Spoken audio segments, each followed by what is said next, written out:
Hi everyone, glad to see you. This is actually my first time on stage. Before this, I only played a guitar in my band previous. I was very young and fresh, not as me today. So seems like the different things actually, but the emotions are the same because it's just a pure fear and nervous. Back in time, it was so much fun. I mean, imagine you can play whatever weird music you want and you're gonna say, I'm an artist, this is just how I see things, how I wanted you feel it, but not today, geez. So I hope today everything will go well, and I'll try my best to make as clear as I can. In the meantime, you can support me with a round of applause, or not. Yeah, thank you. And, now I feel the vibe of rockstar. Yeah, thank you very much. So today's topic is about the building inclusive teams. I know it sounds weird because it can be a harmony in game development, but let's find out how it can be. Who's actually this topic for? I think mostly for team leaders, for C-level managers, for producers, product managers, you name it, or maybe if you are in team and you really love this topic, it will be interesting enough for you to listen about it. And what's actually in store for us today? I will tell a brief introduction about who am I, why game development is really complicated, and what else? What else do we have? How do we imagine teams and why inclusion is so important in that? And I'll provide some practical ideas to foster inclusion. So about me, in the past I worked as a front-end engineer. I'm 10 years in tech industry. Now I'm working as a product owner and project manager at Strikerz. We're building an online football game. Maybe we will kick some asses. I mean, you know that guys who is building the game. Yeah, so at some point I got bored of communicating with computers and browsers. That is why I became a team leader, and then I transformed into product owner and project manager. Throughout my career, I've had the opportunity to work with such brands as McDonald's, MasterCard, Condé Nast, Huggies. I know a lot of things about marketing house, so I thought that day that game industry will be much more easier for me, but God. Okay, so in life I love solving puzzles, like real jigsaw puzzles. I know this is really boring, but it's calmed me down after my work. So, and I love to kick some butts in Apex Legends. So if you play Apex Legends, contact me. I'll try my best to kick you as well. Let's start with the game development. When I first entered the industry, I used to think that game studios as chaotic and panic-driven environments because of the Jason Schreier, the author of such books as Blood, Sweat and Pixels, for putting such beliefs in me. But in reality, it's not much different. In most cases, as you see, it's the same panic and chaos. Especially if we look at the releases in the recent years. It seems like the chaos never ends, and teams burn out more and more often. Layoffs goes on, and why does this happen, considering that in neighboring software development everything is a bit calmer and structured? So let's find out through comparison.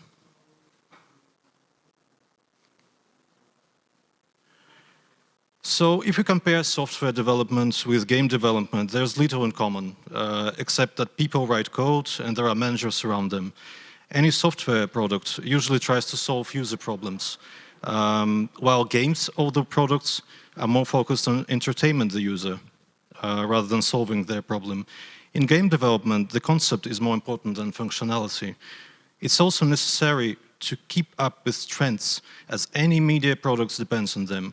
Another thing, the complexity of game development, is that you need to make a lot of work to make these pixels work on the screen. I mean, if we imagine some kind of great and big AAA product, you need to conceptualize first, to draw it in 2D, translate it into 3D, animate, come up with effects, sound design, and make sure all of this works on different platforms. I think that is why there are more roles involved in the work. And of course, the vision. Sometimes it's challenging to broadcast the vision in a regular product, but in game development, it's nearly impossible because when you try to share the vision with different roles and with different people and try to make them understand how the game should feel, what emotions it should evoke, after all, when it comes to creative things, everyone's imagination works differently. And in fact, it sometimes happens that in your studio, everyone is making their own game. And in creative environments such as game studios, you can't just control the vision. It feels like it should evolve together with your team. And you need to be talented, maybe as Kojima sometimes, but... And of course, when you involve more people in your studio, especially from different roles, the more complex communication becomes. I love this illustration because it actually shows up how complex and tangled communication can be in large studios. And imagine how much energy and time it can drain. So, as we understood that critical role in the development of such complex products as game is naturally played by the team. There should be many different roles, and somehow they all have to work together and create one product. When we talk about teams, we often have this beautiful description from agile books and Wikipedia that teams are a group of people who are oriented on the goal, who is cross-functional, self-organized, motivated, and generally can independently tackle all problems along the way. That sounds great, but actually, in real life, the things do not work this way. You may need years to get things work that perfectly. What is that? Sorry. Why is that a team is as smooth as described in books? From my experience, it's because people in the team have different levels of experience. They also have different motivation, different views on their work-life balance. These are people who probably didn't choose who they work with and are unfamiliar with each other. It also happens that they're not engaged in the product and they just perform tasks. But most importantly, there's lack of inclusion in teams, and often being the root of most problems. When we talk about inclusion, everyone usually understands is at recognition or acceptance of different minorities such as race, age, gender, religion, and so on. But in my opinion, inclusion is more just that. It's about being accepted in your community, in your team. It's when people have a voice, when they are actually involved into the production, into the process, not left behind, and that they can directly influence processes and products, and especially culture in your company. So, why is it important to remember and talk about this? Let's look at a real-life example. What we're about to discuss is a real one that we discussed with my former colleagues. We have two teams in the same company with the same roles inside, and they work on the same product. The first team is actually very cool. They always deliver their backlog in time. They have all the technical documentation. They have clear rules for different scenarios and cases. Everything is great. The business is satisfied. The product is developing. Awesome, right? The second team, a bit differ. They sometimes do not deliver everything they commit to. Sometimes they overestimate their capabilities. They don't have all the documentation. Rules exist, but they can change from time to time. This raises doubt for the business because they would like everything to be like in the first team. Moreover, the team occasionally tries to reprioritize the backlog independently. This, of course, causes more panic from the management. In general, when we try to compare these two teams, the results are evident. The first team clearly outperforms the second. Yes, but we have some nuances. In cases where something goes wrong, the first team in cases where something goes wrong, the first team is trying to fight each other. They're trying to push their own solutions. They do not hear each other, while the second team tries to come up with the best solution for the product. When the fresh ideas are needed, the first team, they look stubborn. They at a loss and cannot up with anything, while the second team generates ideas, fantasizes, tries to understand the product and its users. The first team ends up executing tasks very well, but doesn't make any impact on the product. Also, when we analyze these teams with my former colleague, we found out that for the last 2 years, 4 people quit from the first team. Well, it was only 1 individual from the second one. Now, if we look at this picture, it looks a bit different, doesn't it? And why is that? The difference lies only in different leadership styles. Because in the first team,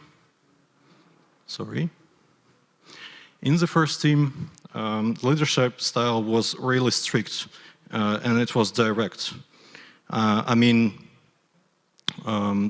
were constantly reminded of, there was overtime work, and all processes were set up without the team's input. As for the second team, they had an inclusive environment and another leader in the team.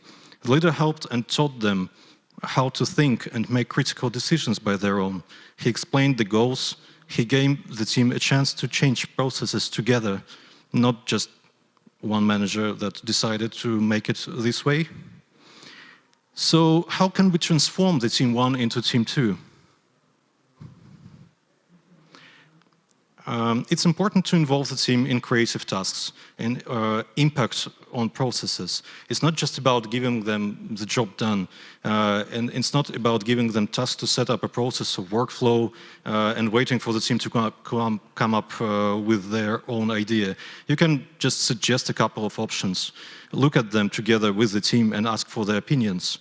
If they're okay with working with such processes, or maybe you just forgot something, or maybe anything you can improve, they will tell you. If you explain the people why you need a process at the first place and what can be changed, the team will suggest how to set it up better for them. Ask the team how to improve the product, what can be changed. Yes, it might not lead to good results immediately, but you can get cool insights on the way. And the team will feel they can influence the product that will connect them with their work, with their product, with the culture. As an example, from my experience, together with the team, we made up some improvement boards on our Jira, and where team members could put some ideas of how should or could be improved our game in terms of UX or even mechanics. And how do you think that worked? The team has been constantly generating improvements for the last year. And together with our UX researchers and UX designers, we found out that most improvements that the team generated were really similar to what we gathered from the user feedback from real players. So we started to process that improvement backlog and reduced the feedback rate from the users and actually improved our NPC score. So let's get back to the topic. How can you transform the team into that way? First of all, be honest and transparent with the team. Explain why the decisions were made, why the release was delayed, or why priorities had to be changed. The team should know what's behind these decisions. This will only increase trust in you and the studio. Prioritize together. Gather scope, plan, create roadmaps. This brings people closer. Ask the team questions. It's not just about telling them what to do and how to do it. Sometimes it's better to ask what's missing. To ensure your team is effective and to ensure your team sessions are effective, facilitate them, at least initially, but then you can hand over the facilitation to someone else in the team after the first time. By facilitating, I mean guide discussions, coach tough conversations, try to be sometimes a referee. Don't allow individuals to talk over and interrupt each other, and don't allow one person to take up all the airtime. your goal is to create space for everyone and for every voice to be heard. This will help you in the early stages. Also, remember that you need to be a leader, not a babysitter. Speak less about how people should work. You hire them to make this work done, and let them feel responsible for it. And finally, before we say goodbye to each other, ask yourself these questions that you see on the display. You can make a photo of it and remind about this photo yourself, maybe in the evening or when you come up to work tomorrow or maybe the day after tomorrow. These are situations from our regular life, actually, that will remind you of how you felt yourself in them. And these questions and this answer can really help you imagine how your team members might feel. So I think that's actually it. I was a bit nervous. That's why I was really in a hurry. And I think I outperformed myself for maybe 15 minutes. Finally, I just want to make a quick recap of what we were talking about today. So we found out that game development is really complex and it differs from the standard regular software development. And why? Teams fail to perform as expected due to lack of conclusion, and leadership should empower teams to make them strong.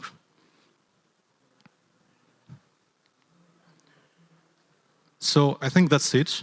I hope my presentation will be a good reminder of how to manage your team in a good way, starting tomorrow. And if you want to drop some words, or maybe you want my presentation to help you in your future work, just scan my QR, connect with me in LinkedIn and drop me some words. Thank you for attention. It was a pleasure.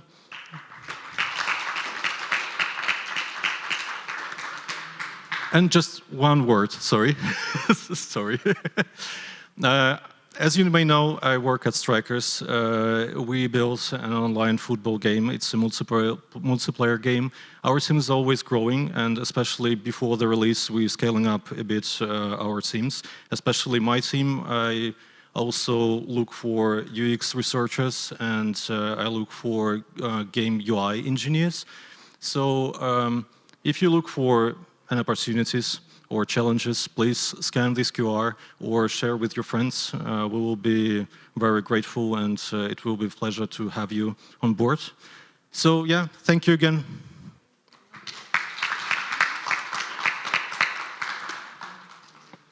All right, that was quick but on point. Perfect. Any of you guys have any questions? We're still having 5 minutes to go. Perfect. Thank you. So how do you affect this change as not the team leader? Because often in meetings, I really like to talk. So I feel like when I'm in a meeting, a lot of other people wait for me to talk because I guess I have a reputation. So do you have any tips on how to encourage other people to voice their opinions? Actually, there are a lot of tools that help to collaboratively solve any issues or generate ideas. I think you may heard about Miro. This is an online board.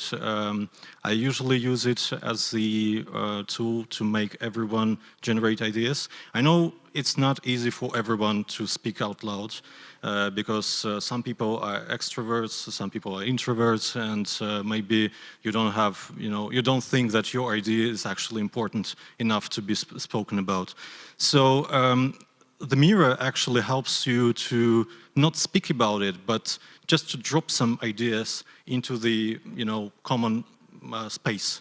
And it actually helps a lot because when people see that you might have any ideas about the question or something like this, they can vote about it, they can share their experience, and this usually helps a bit.